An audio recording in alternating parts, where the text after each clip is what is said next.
That's great. How about the price? Price? This one, Yeah, $500. $500. Okay.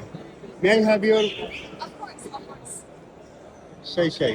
Feel free to text me if you have interest. এখানে এই বাইকটা দেখতে অনেক সুন্দর, অনেক কিউট একটি বাইক। এটা লেডিস বাইক, সম্ভবত লেডিস জেন্টস সবাই চালাতে পারবে। তো এনিওয়ে আমাকে জিজ্ঞেস করতেছিল ওই মেয়েটা যে এটা যদি ট্যাক্স ফ্রি হয় তাহলে কি তুমি ইন্টারেস্টেড।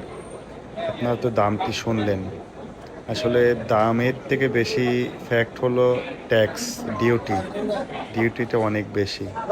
তো এই কারণে এক্সপেন্সিভ হয়ে যায়। বাংলাদেশে আসতে আসতে বাইকগুলা চমৎকার, কেনা কস্টিং হয়তো বা খরচ কম হয়, কিন্তু বাংলাদেশে আসতে আসতে এটা ল্যান্ডেড কস্ট অনেক বেশি হয়ে যায়। তখন এটা সাধারণ মানুষের সাধ্যের বাইরে চলে যায়। তবে বাংলাদেশের বর্তমান প্রেক্ষাপট বিবেচনা করলে এই ইলেকট্রনিক বাইকগুলো রিজনেবল প্রাইস হওয়া উচিত বলে আমি মনে করি।